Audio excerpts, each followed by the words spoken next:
Olá a todos, começamos este programa especial de retrospectiva de 2025, olhando sobretudo para os acontecimentos da Igreja no mundo, em Portugal, da sociedade em geral. Estamos a caminho de finalizar esse jubileu da esperança e assim queremos também olhar para esses fatos como peregrinos da esperança.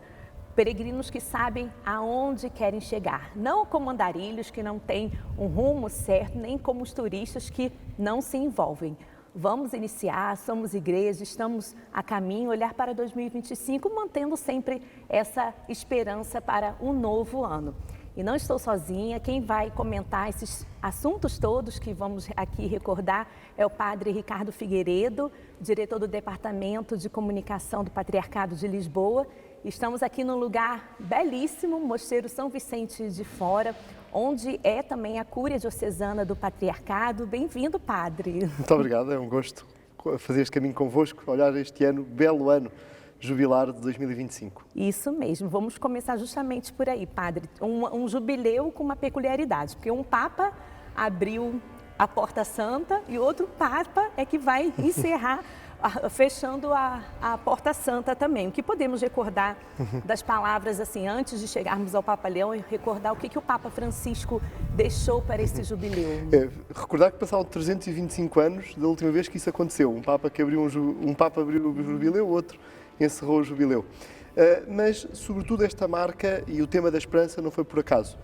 O Papa Francisco escolheu este tema da esperança como uma marca fundamental para este ano, sobretudo numa sociedade, numa época, num momento histórico em que vivemos esta, como o Papa Francisco dizia, esta terceira guerra mundial aos pedaços, em que tanta incerteza surge do ponto de vista geopolítico, por causa das guerras, por causa dos vários conflitos, por causa da violência, mas também um jubileu da esperança numa sociedade também muito incerta, não só do ponto de vista geopolítico, mas também no nível mais presente, mais próximo de cada pessoa, sobretudo os sinais da esperança dos jovens. Não é?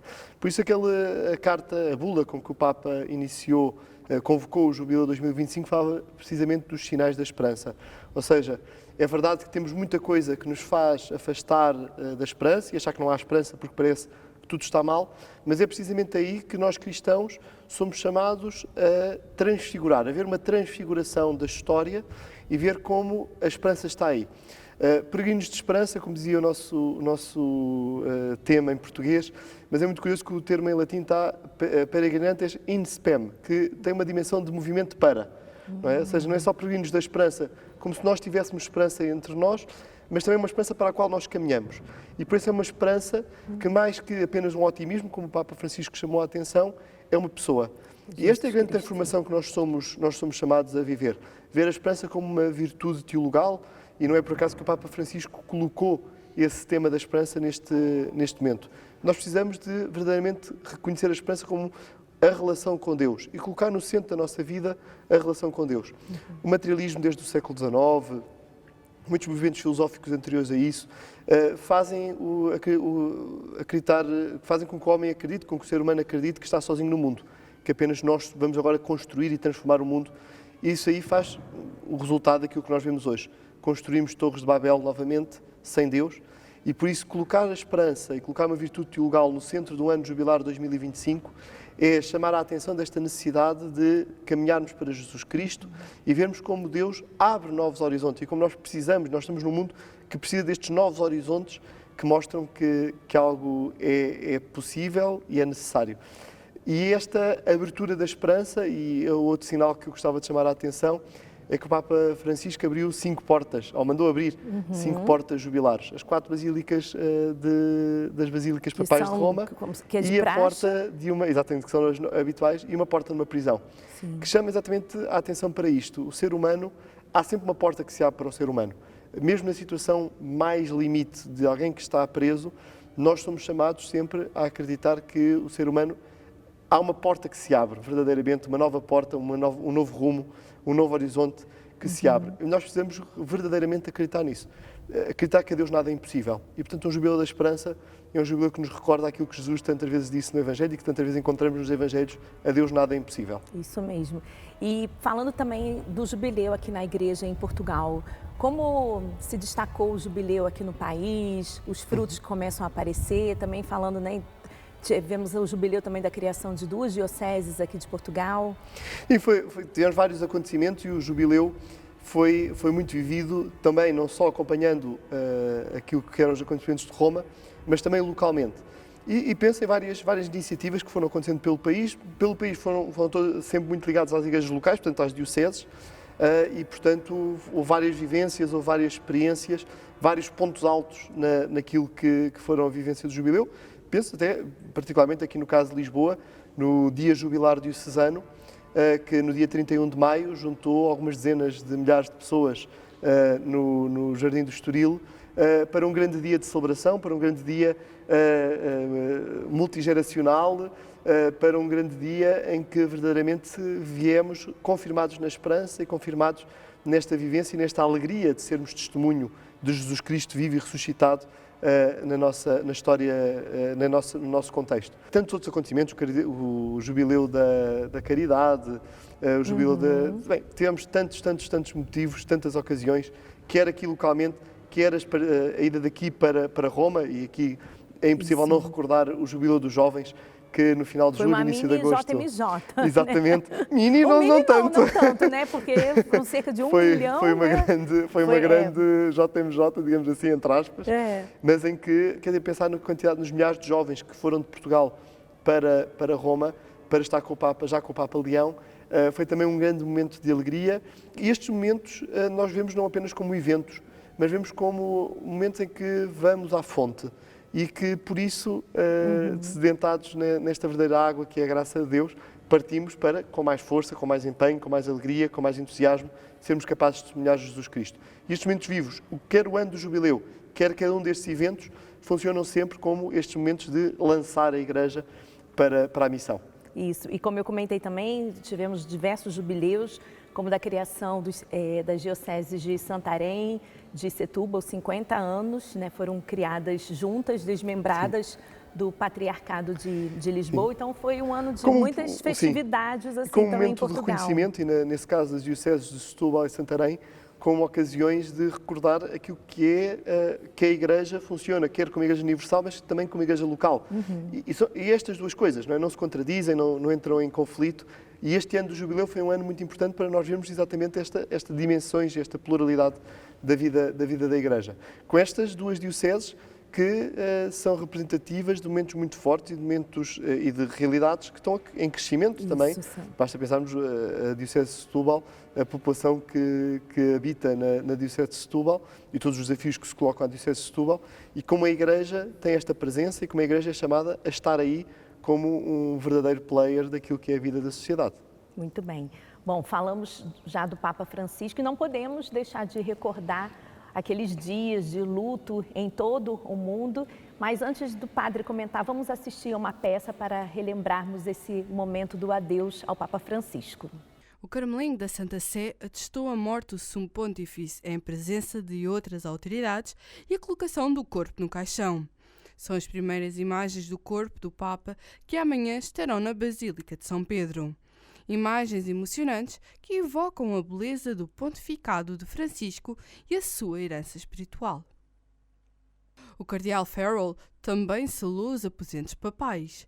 Conforme a tradição, alguns cômodos do Palácio Apostólico ficam fechados até que a Igreja tenha um novo Papa e realize a cerimónia de abertura.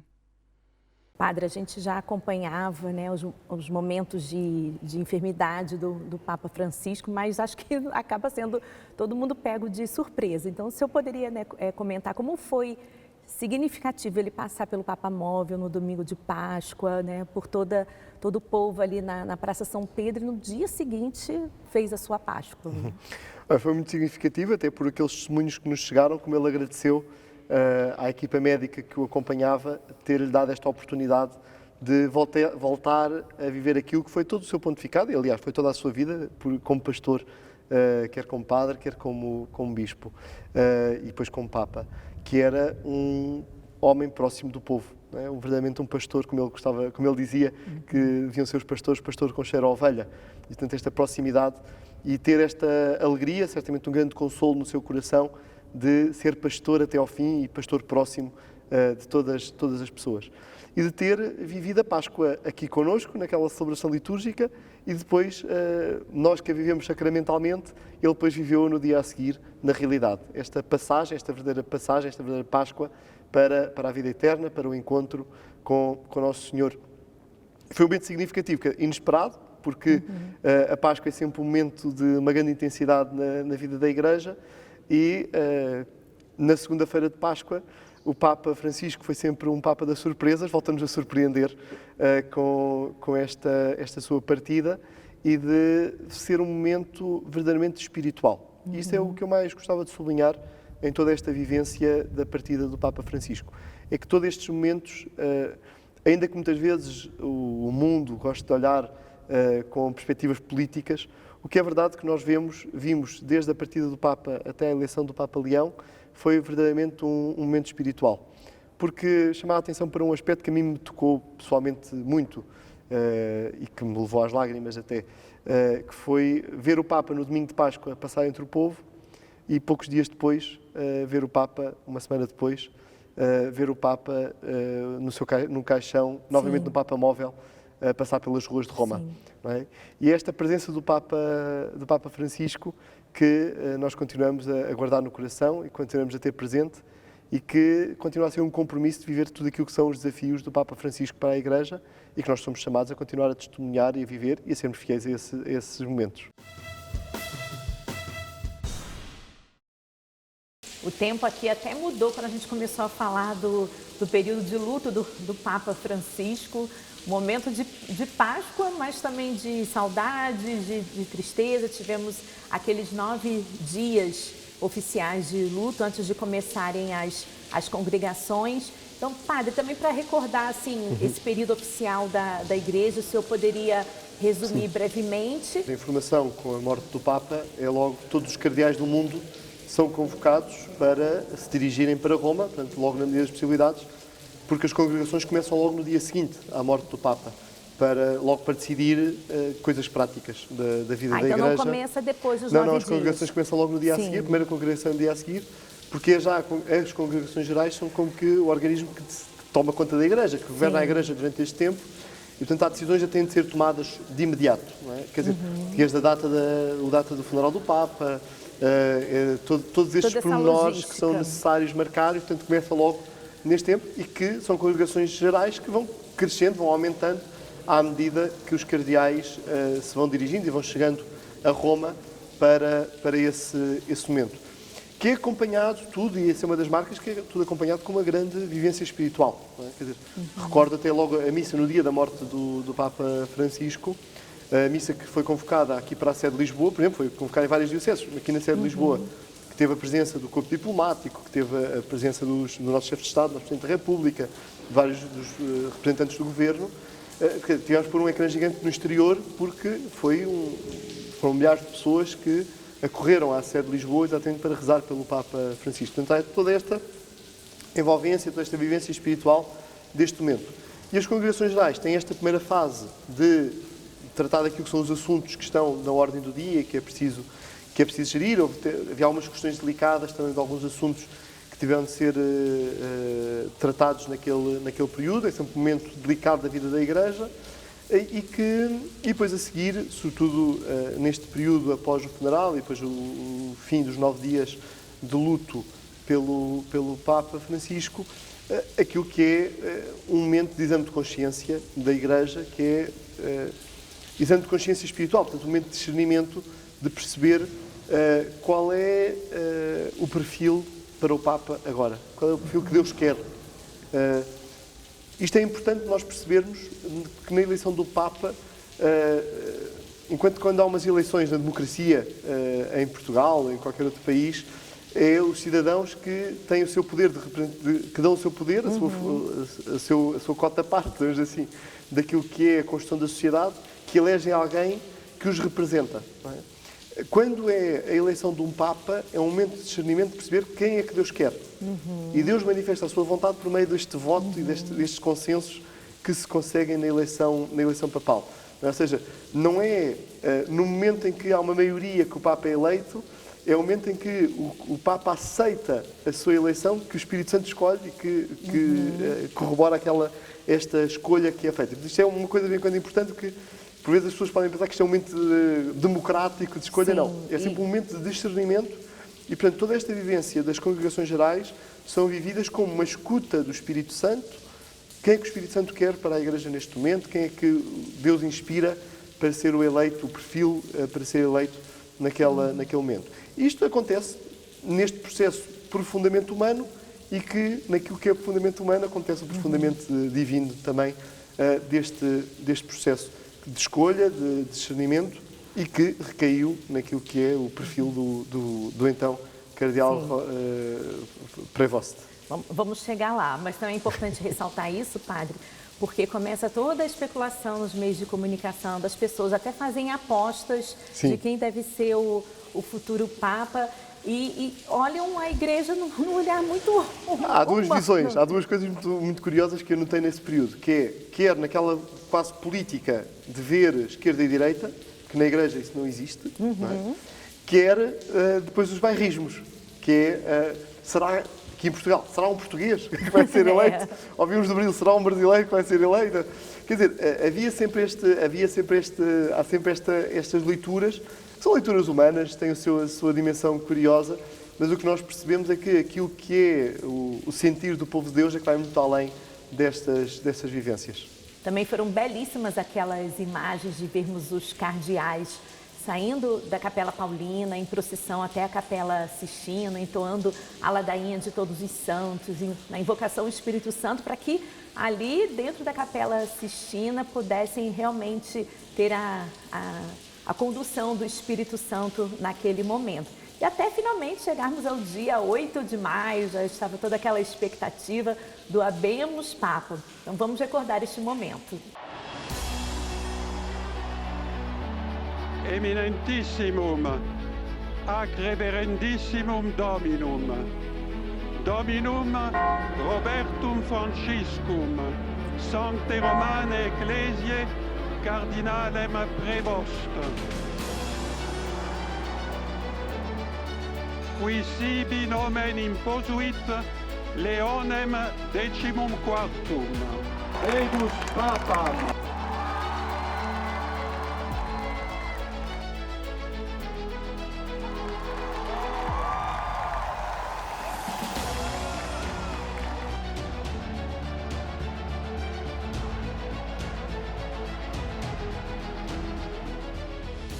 Após 2 dias de expectativa e oração, o sinal tão aguardado apareceu no céu de Roma. A fumaça branca anunciou que os cardeais elegeram um novo sumo pontífice. Papa Leão XIV é o sucessor de Pedro de número 267. Os sinais da Basílica de São Pedro confirmaram o momento histórico.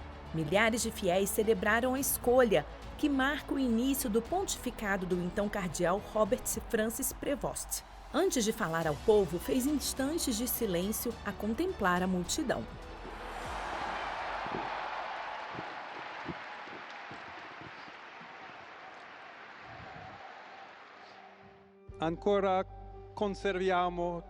Ainda conservamos em nossos ouvidos aquela voz fraca, mas sempre corajosa do Papa Francisco, que abençoava Roma. Permitam-me prosseguir com essa mesma bênção.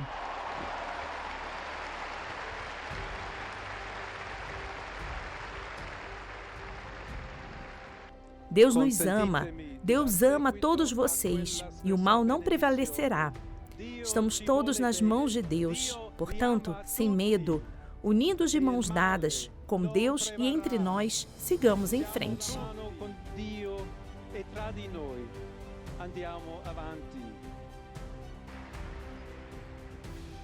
No fim das votações, o eleito é convidado a aceitar o cargo e a escolher o nome que deseja ser chamado. Em seguida, na Sala das Lágrimas, coloca as vestes brancas e dirige-se à Capela Paulina para um momento de oração diante do Santíssimo Sacramento. Pouco depois, o cardeal protodiácono Dom Dominique Mambert surgiu na varanda central da Basílica de São Pedro e pronunciou a tradicional fórmula latina, Habemus Papam, apresentando ao mundo o nome civil e o nome pontifício do novo sucessor de Pedro. A bênção Ubi et Orbi, a cidade de Roma e ao mundo, é o primeiro ato público do novo Papa, após o anúncio de sua eleição. A tutti voi, fratelli e sorelle. A todos vocês, irmãos e irmãs de Roma, da Itália, do mundo inteiro, queremos ser uma igreja sinodal, uma igreja que caminha, uma igreja que sempre busca a paz, que sempre busca a caridade, que sempre busca estar próxima, especialmente daqueles que sofrem. Cerca sempre di essere vicino, specialmente a coloro che soffrono. Et benedictio Dei omnipotentis, Patris et Filii et Spiritus Sancti descendat super vos et maniat semper.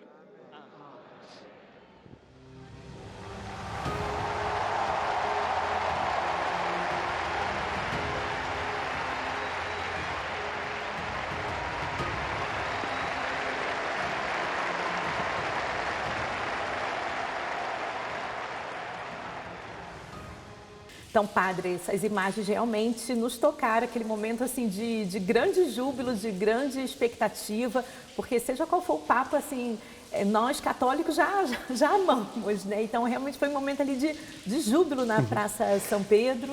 E que revela bem aquela que é a missão espiritual que o Papa é chamado a desempenhar. Eu recordo que nesse momento estava em televisão e que começa tudo, quando sai o fumo branco, começa tudo a correr para a Praça São Pedro, tudo em festa, e recordo um jornalista que perguntava, mas já sabe quem é o Papa? Não, ainda não. Mas já está toda a gente a festejar. É claro. Mas esse é que é o ponto, não interessa se é o A, o B ou o C, interessa, temos Papa. É o fumo branco marca isso, e essa é que é a dimensão espiritual, e essa é que é a alegria que temos, já temos um pastor escolhido. Agora, qual é aquele que Deus escolheu? Isso é indiferente depois de saber se é o A, o B ou o C. É o que Deus quis. E esta é a convicção profunda de fé que envolve todos estes acontecimentos e é preciso reconhecer que muitas vezes a lógica do mundo, a lógica mundana, não é capaz de compreender. Porque vê se está a escolher, se foi eleito aquele que apoiava, mas para a Igreja, para um crente, para quem tem fé católica, nunca é isso que está em jogo. É sempre reconhecer e aceitar e acolher aquela que é a escolha divina, aquela que é o caminho que Deus abre para o momento da Igreja. E depois esta surpresa, verdadeiramente temos o primeiro Papa norte-americano, um Papa norte-americano missionário, um Papa que, aliás, logo na sua primeira mensagem, se dirige à sua diocese de Chiclayo, no Peru, mostrando este cruzar as várias dimensões, as várias perspectivas, as várias sensibilidades, e que o Papa Leão é verdadeiramente o primeiro Papa missionário de coração, né? Portanto, que toda a sua vida foi marcada por este chegar a todo lado, chegar longe e chegar a todos. É como eu tinha apontado aqui, um Papa norte-americano, mas com a alma latina. verdadeiramente nessa dimensão, mas sem esquecer que, por enquanto, há algumas situações que vêm, sobretudo, lá está, como da América Latina, e é verdade, não ponho isso em causa, mas também um Papa americano. Claro. E isto tem um papel muito importante. Sim. Que aqui liga um outro aspecto que me parece, já há passado vários meses, mas que me parece muito importante, que foi no dia 1 de novembro de 2025, este primeiro Papa norte-americano declara doutor da Igreja o cardeal São John Henry Newman, que é o primeiro doutor da Igreja que escreveu em língua inglesa. E este é um aspecto muito importante, porque já temos muitos doutores da Igreja que escreveram em grego, em latim, em francês, em português, ao meu ver era português, Santo António, não sei se escreveu em português, mas que vive temos a primeira vez que temos um doutor da Igreja que escreveu e pensou naquela que é a língua franca dos nossos dias, aquela que é a língua para as relações internacionais, e um doutor da Igreja que é o doutor da consciência. Não é? E que tão importante para os nossos dias, para estes tempos, o primeiro Papa americano, que abre também esta porta e que apresenta um farol para aquilo que é o pensamento e para aquilo que é a teologia do nosso tempo, um doutor da Igreja que chama a atenção para aquilo que é essencial e para este caminho que é importante cada um fazer. Estamos no tempo do individualismo, muitas vezes do individualismo, e o Papa declara um doutor da Igreja da consciência. Ou seja, mostrando que somos chamados a muito mais apenas de que viver fechados no individualismo, mas naquilo que foi o lema do Cardeal Newman, cor ad cor loquitur, coração fala ao coração, e que é este coração ao coração que o Papa Leão também encarna, sendo da família de Santo Agostinho, sendo da Ordem de Santo Agostinho.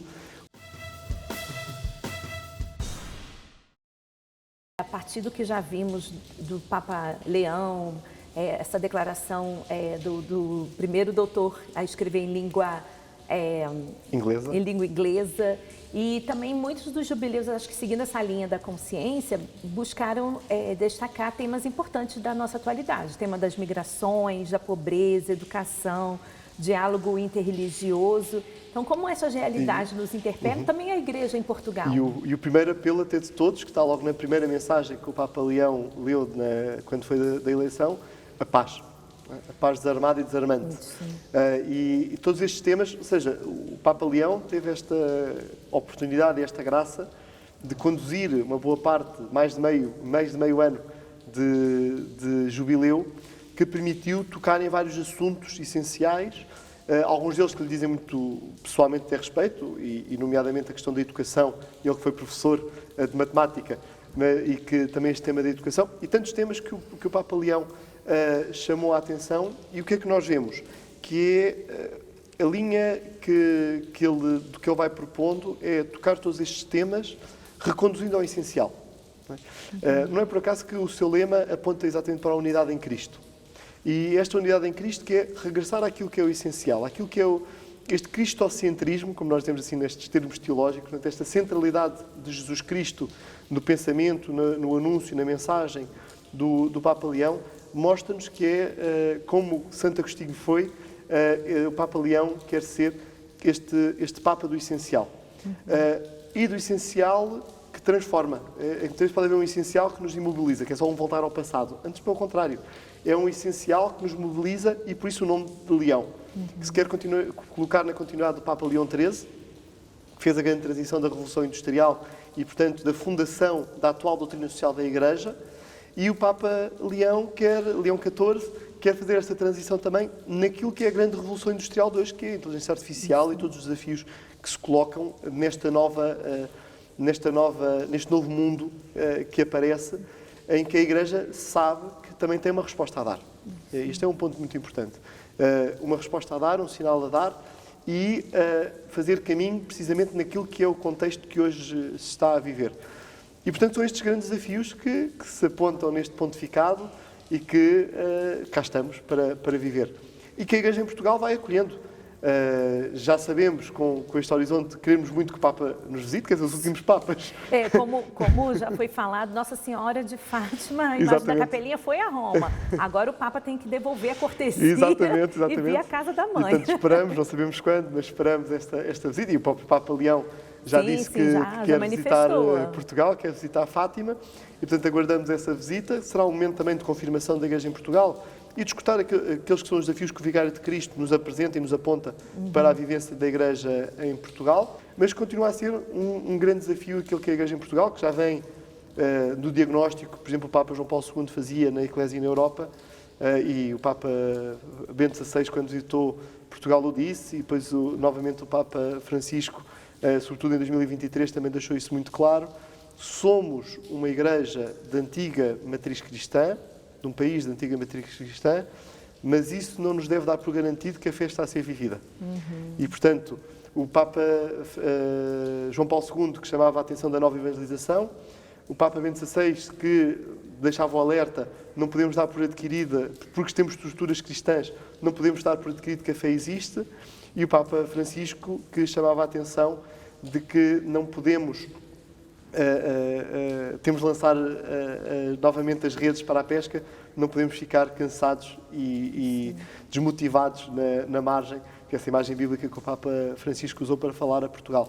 E, portanto, o Papa Leão certamente nos recordará também isto, mas, sobretudo, agora é a recepção disto. Ou seja, o diagnóstico está feito, estão todas as estruturas, e como em tudo na Igreja, não precisamos de mais comissões, não precisamos de mais grupos de estudo, precisamos de santos, de pessoas santas que agora vivam isto e que sejamos missionários nesta realidade que nós estamos a viver.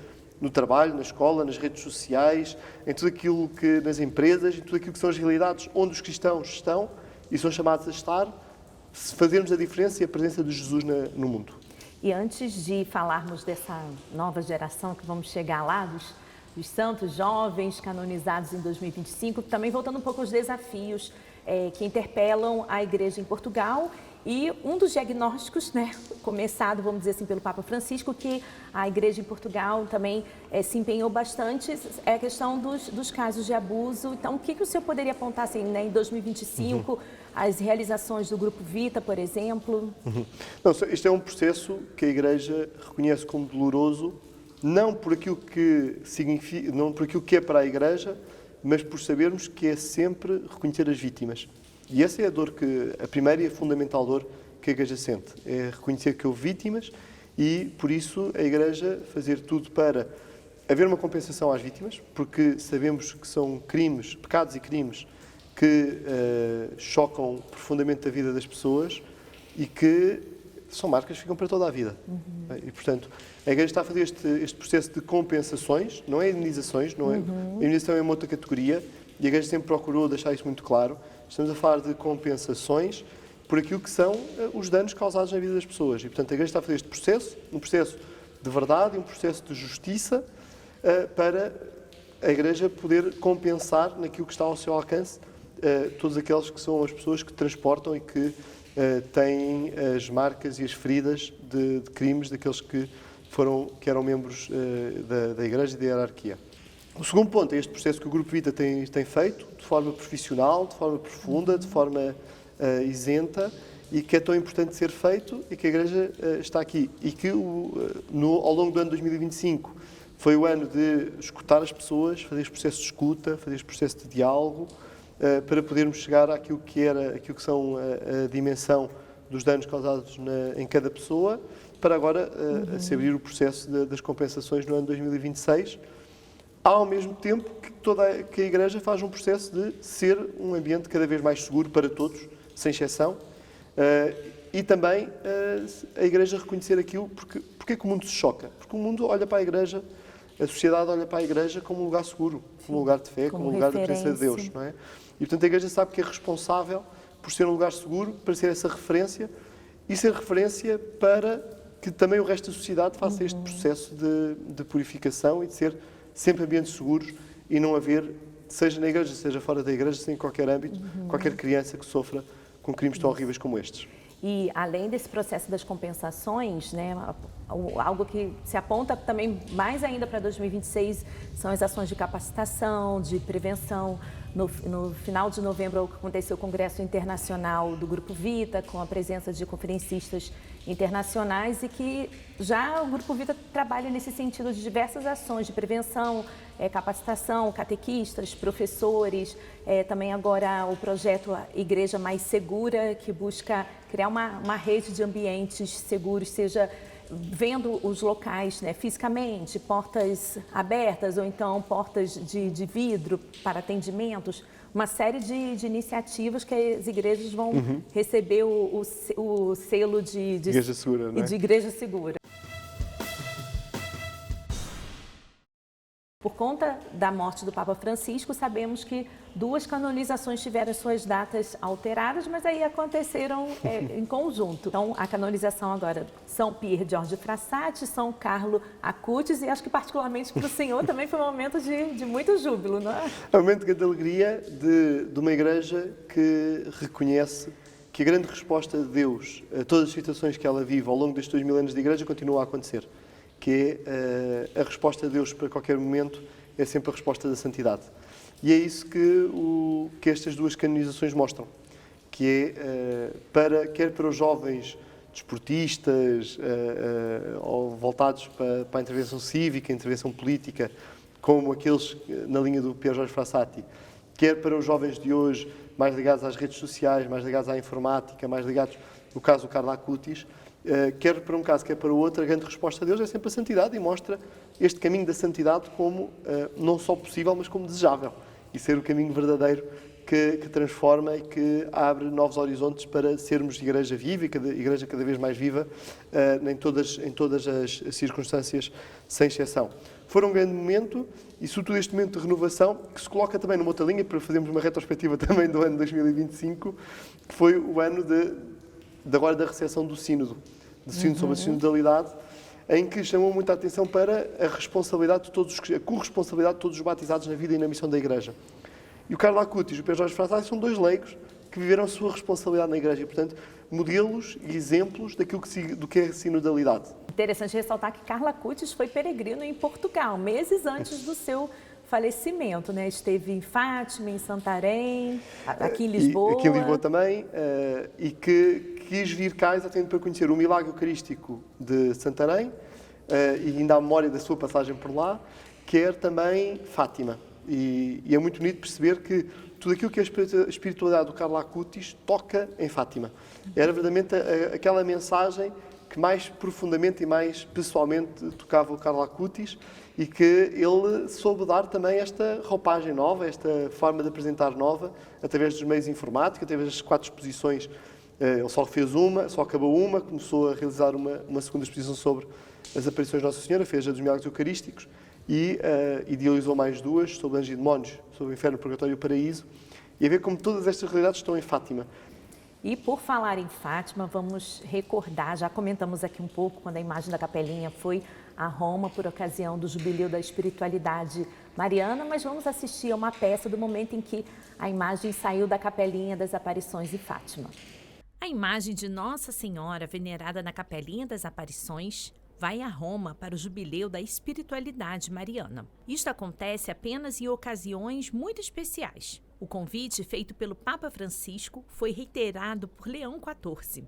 Esta é a 4ª vez que a imagem de Nossa Senhora de Fátima vai a Roma e segue acompanhada pelo reitor do santuário, Padre Carlos Cabecinhas. A saída da capelinha foi acompanhada com emoção pelos peregrinos em Fátima.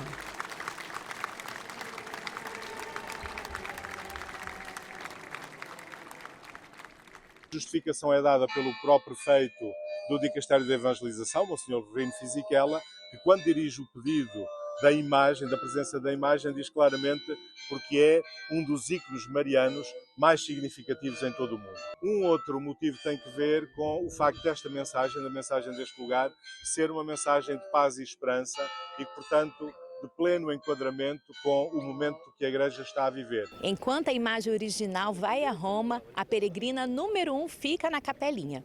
E no Jubileu no Vaticano, o Papa estará diante da imagem em 2 momentos muito especiais, inclusive renovando um ato já realizado por outros papas. Na tarde de sábado para a vigília da Jornada de Espiritualidade Mariana e na missa do dia 12, portanto na missa do domingo de manhã, em que a imagem estará também presente e sabemos, porque o guião já foi publicado, sabemos que o Papa fará um ato de consagração no final da celebração.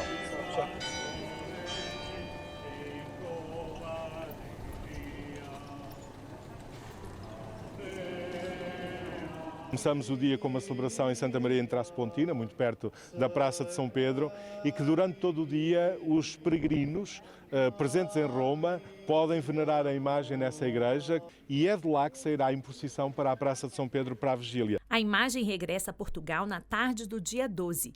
A expectativa é que esteja a tempo do início da peregrinação internacional aniversária. O facto da imagem ir ao encontro do Santo Padre no início do seu pontificado, para nós é particularmente significativo, por um lado, porque há esta união com o Papa que faz parte, que é específico de Fátima, por outro lado, sem dúvida que é um convite para que ele possa, agora vai a Nossa Senhora visitá-la, que depois ele possa vir visitá-la aqui à sua casa. A imagem original de Nossa Senhora de Fátima é uma obra de 1920, do artista português José Ferreira Tedim. A escultura tem 104 centímetros de altura e foi esculpida em cedro do Brasil, a partir do testemunho de Irmã Lúcia e coroada solenemente a 13 de maio de 1946. A bala que atingiu São João Paulo II no atentado de 1981 foi mais tarde incrustada na coroa utilizada nas peregrinações internacionais aniversárias.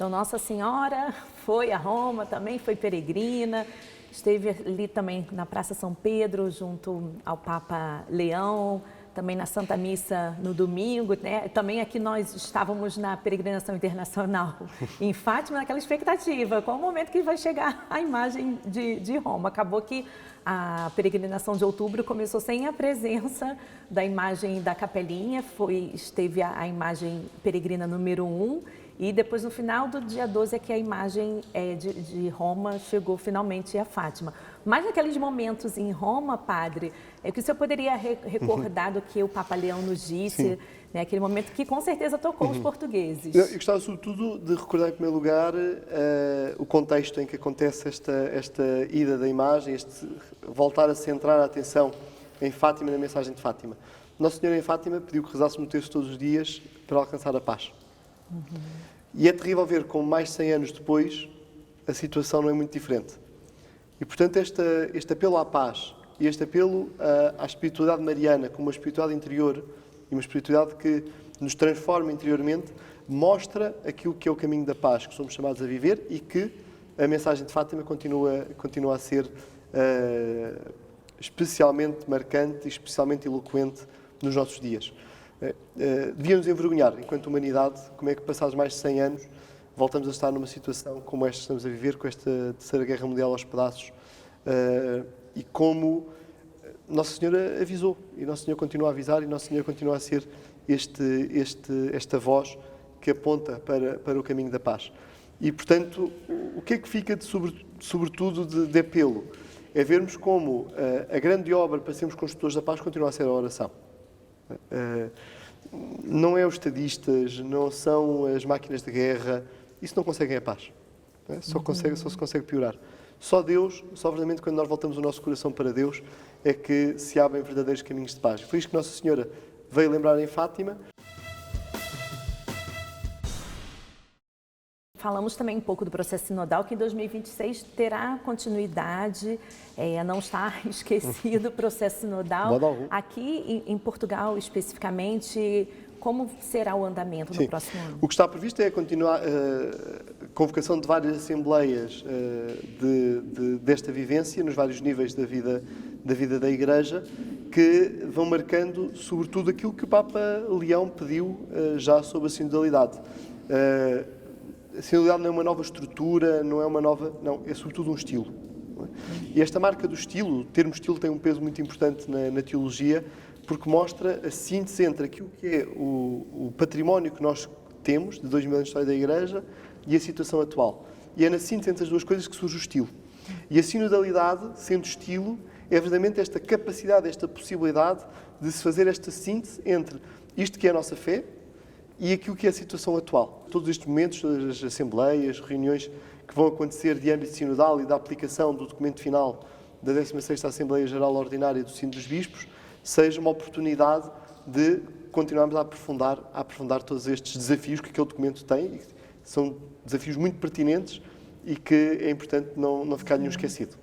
Então, para encerrar, padre, o que o senhor acha então, que o ano da esperança aponta para o nosso ano de 2026, sobretudo para as nossas comunidades paroquiais, até mesmo para aqueles que estão afastados ou desanimados? Então, que mensagem? Nós temos um grande arco que agora se abre, que não é só 2026, mas fazemos este percurso de jubileu a jubileu. Do jubileu 2025 ao jubileu 2033, que são os 2000 anos da redenção. E sem esquecer que aí no meio tem a JMJ 2027. Vamos ter também os 1600 anos do Concílio de Éfeso, também do momento de voltar a aprofundar a espiritualidade mariana. Portanto, vamos ter muitas oportunidades. 110 anos das aparições em 2027 de Fátima. Portanto, vamos ter muitas oportunidades, muitas coisas para celebrar e para viver ao longo destes anos, mas é sobretudo marcados pela esperança. Não deixamos de ter esperança com o final do ano jubilar, antes pelo contrário.